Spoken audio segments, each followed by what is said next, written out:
Let's make unlocking dark matter straightforward and easy. Every weapon has 9 military camos. If it shoots a bullet, you have to unlock these by getting 100 headshots. You should always be aiming for the head, but if you want some extra help, in the hardcore playlist, the vast majority of guns are going to be one-shot headshots. However, even with the extremely low health values of hardcore, some submachine guns at long ranges will get hit markers. As an extra note, snipers should always be done in the core playlist as they're one-shot headshots at every range in every mode. And if you're struggling with shotguns, consider using the slug rounds to be more accurate when aiming for the head. Headshots, and every other camo challenge we're about to go through, are completed easiest in the Nuketown and Face Off 24/7 playlists. There are 2 weapon categories in the game that don't shoot bullets, so they have separate military camo challenges. The melees are required to get 100 kills, those being the knife and the baseball bat. The knife will always one-hit kill. However, the baseball bat in core is going to take 2 hits to kill unless you use the left trigger to enact the heavy attack. This heavy attack will guarantee a kill once the mini execution takes place. If you want one-hit kills with the baseball bat, which is going to be important for future camo challenges, in hardcore, it is always a one-hit. Since the maps we're playing on are already small, kills should come easy, but if you want extra support, running smoke grenades will allow you to get closer to the enemy without them seeing you. The other non-bullet firing weapon category is the launchers of the Sigma and the HE1. You'll be required to get 50 kills or destructions, and you can do a combination of both to unlock these camos.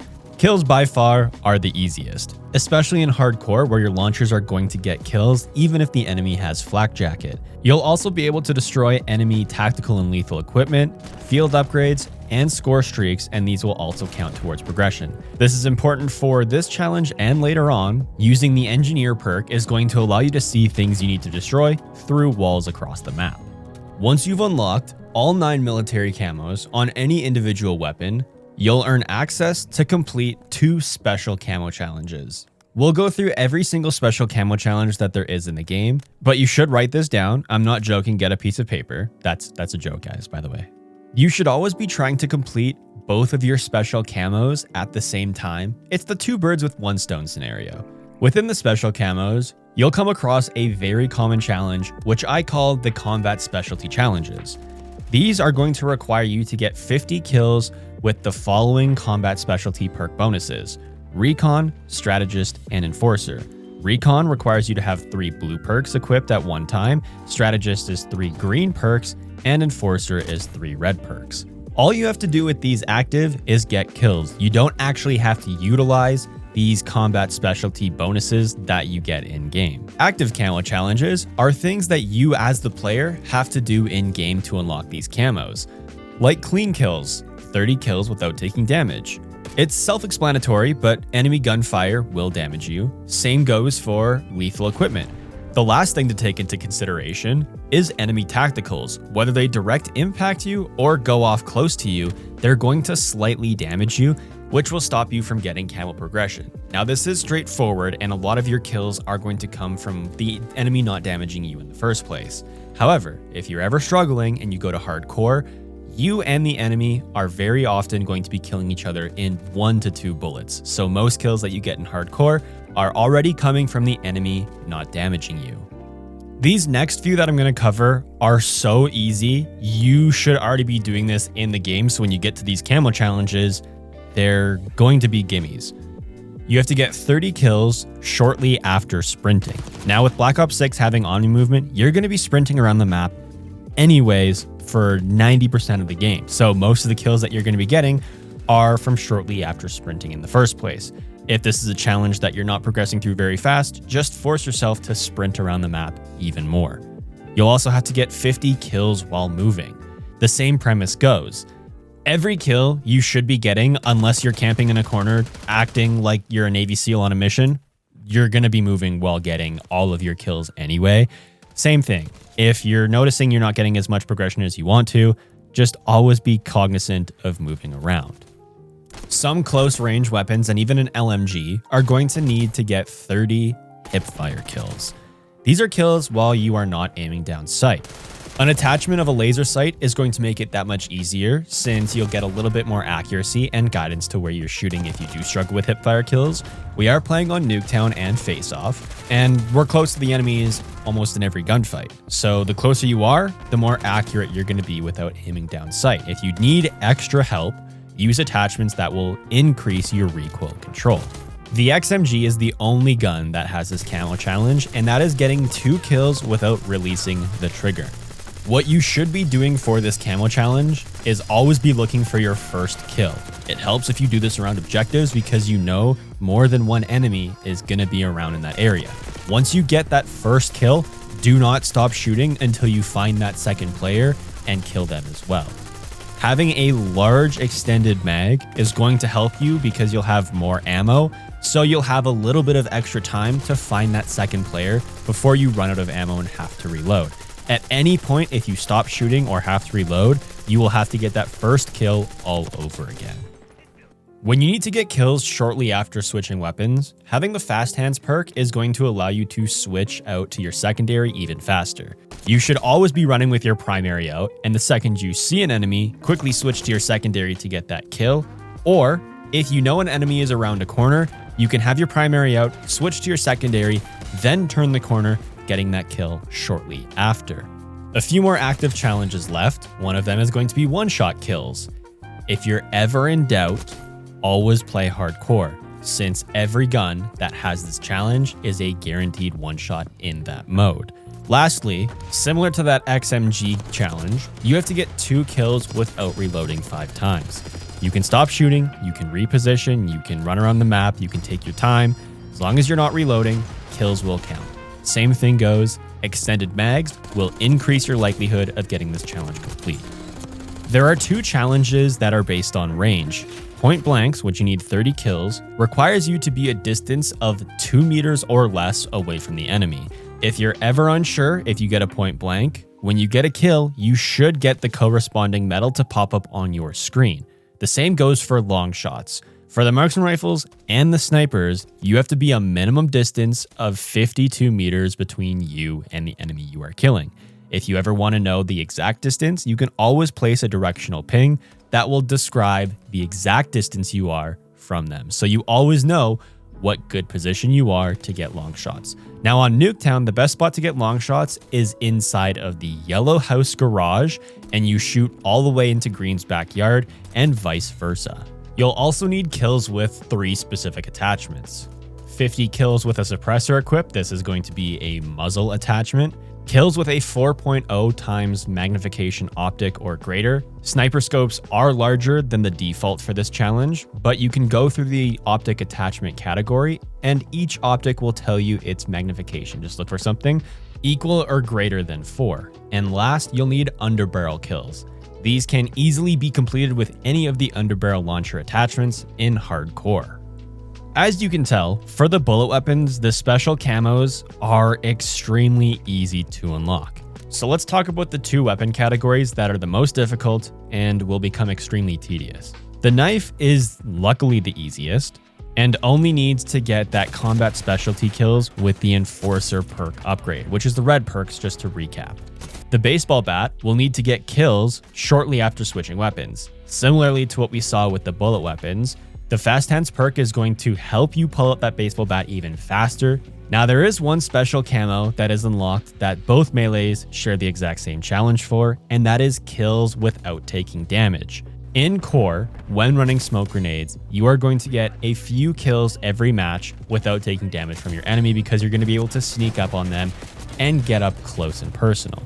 In hardcore, the baseball bat is a 1-hit kill, and going back to the bullet weapons, you are going to die in 1 or 2 shots anyway, so running around in hardcore with the baseball bat is going to allow you to get more kills more often without taking damage. And let's finish off with the launchers and their special camo challenges. You will have to get direct impact kills with both the HE1 and the Sigma. Now, a direct impact kill means your rocket is hitting them and killing them. It's not the splash damage of the rocket exploding beside them. It has to be a direct impact kill. And you'll also get a medal explaining that you did this said challenge. It is easier on these small maps that we're already playing on, But if you use smoke grenades similar to the melees, you can get closer to the enemy and get direct impact kills. Now you will, at very rare occasions, get a direct impact kill while at range, but don't expect it to happen very often. The Sigma is also going to need to destroy 10 enemy score streaks. This is only score streaks. Now the good thing with the Sigma is it locks on to everything. So when UAVs and counter UAVs are up in the sky, all you have to do is lock onto them and you are guaranteed a destruction.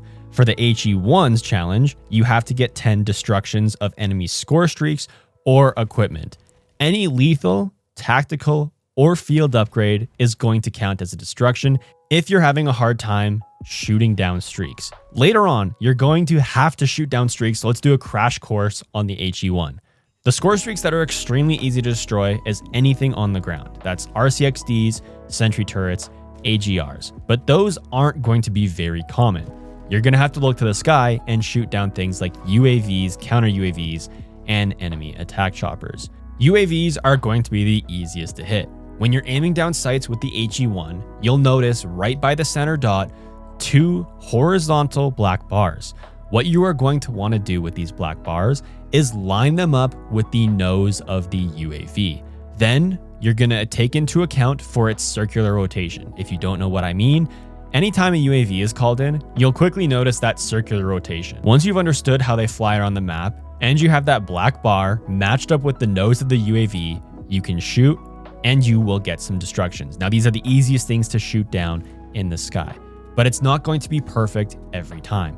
There's going to be plenty of times when you miss rockets just trying to shoot down a single counter UAV. It's not a perfect science, but the more practice you get, the easier it is going to be to shoot these things down. You're also going to be able to shoot down enemy attack helicopters since they fly relatively close to the ground, and in their flight pattern, they'll temporarily hover and not move, making it easy to just shoot them down. It takes 2 rockets, and they're called in pretty frequently since they're a default streak. Here's one thing I want you guys to remember. When working on the HE1, you will have teammates with the Sigma that are going to lock onto these things, and their rockets fly faster, so they're going to destroy a UAV while you're just trying to line it up. If this is ever happening, you should always pull out your Sigma and work on camo challenges that way. So, long story short, do your HE1 camo challenges first. That way, if you're ever in that scenario, you can just use the Sigma and get some camo progression on that as well. Now that your 9 military and 2 special camos have been unlocked for a single weapon, you'll earn access to the gold camo challenge. For every weapon in the game, except for launchers, the gold camo challenge is getting double kills or better. Because we're playing on Nuketown and Face Off, double kills should happen so frequently for the majority of weapons, this should be a breeze. For the melees, double kills are easy if you're in core for the knife and hardcore for the baseball bat. Now, when gold has been unlocked for an entire weapon category, for example, let's take the SMGs, then you'll earn access to the camo challenge requiring you to get 3 kills without dying 10 times. This will also stack, so if you get, we're going to put the calcs away, we're going to do this off the top of our domes. If you get 6 kills in a single life, that's 2. If you get 12 kills, that's 4, and so on. As long as you're not dying, 3 kills or anything in multiples of 3 is going to count. Once Diamond has been unlocked on 33 unique weapons, you'll earn access to the Dark Spine Challenge, which is getting 3 triple kills. You have experience with double kills already. You're just converting 1 more kill into the sequence of killing enemies as fast as possible. This is where you might not want to play on Nuketown and switch to the Face-Off playlists. The maps in Face-Off are a little bit smaller and will allow you to get more multi-kills, which includes triples. What my philosophy is, if you're ever struggling with camo challenges, always try them in hardcore. Now, you're going to have to adapt in the game and put yourself in situations and learn how to get triple kills. Now, the easiest thing you can do to get triple kills is play objective game modes. Domination, hardpoint. There's always enemies around the main objectives, which means there's a greater chance to get triple kills. And the final camo challenge is going to be 3 bloodthirsty medals to unlock the Dark Matter camo. Now, what is a bloodthirsty? It's 5 kills in a single life without dying. We did this with Diamond already, except we're just getting 2 more kills in a single life. And it's only 3 times. So you're not forcing yourself to get a bunch of these. Don't die. They stack in multiples of 5. So 5, 10, 15 in a single life. That's going to make progression towards this challenge. it's not super demanding for something like assault rifles and submachine guns. For the snipers, if you're not the most accurate player, you might need to play really slow or resort to bigger maps, because on bigger maps, enemies are going to have a harder time finding you. So with a sniper, you can stay at a distance from your enemy and get easy kills. And that could go for any other weapon as well. Out of the entire camo grind, which has been fairly straightforward and easy to do, the launchers is where people are going to have and are having the most difficulty. The Sigma and the HE1, to unlock gold, you have to destroy 3 score streaks in a single match 10 times. Just like previous camo challenges, these stack. You got your calc in hand, it's easy to figure out mathematically. The biggest issue with this camo challenge is it's not up to you to complete them. And what I mean by that is you are completely reliant on the enemy calling in score streaks to destroy. The Sigma is just going to be able to lock onto 3 UAVs in a single match, and that's all you have to do. With the HE1, not only do you have to play in a match where enemies are calling in streaks you can destroy, but you have to destroy 3 of them. If they're calling in lots of RCXDs and sentry turrets, that's self-explanatory and pretty straightforward. But when it comes to UAVs, you have to remember how to shoot UAVs down by lining them up and being accurate. And even though you're following the same method over and over again, if you have a 60% success rate on shooting down a UAV, 40% of the time you're missing, which can cause you to not complete this camo challenge. If only 3 UAVs get called in a single game and you destroy only 2 of them, well, then you get no progression.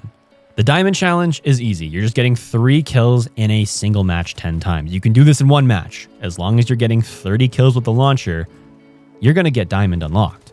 So let's go to Dark Spine, where things get even more difficult. Remember, we're in gold. We had to destroy 3 things in a single match 10 times.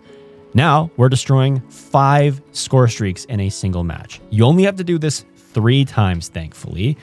But now you have to be in a match where 5 score streaks are getting called in and you are the one to destroy them.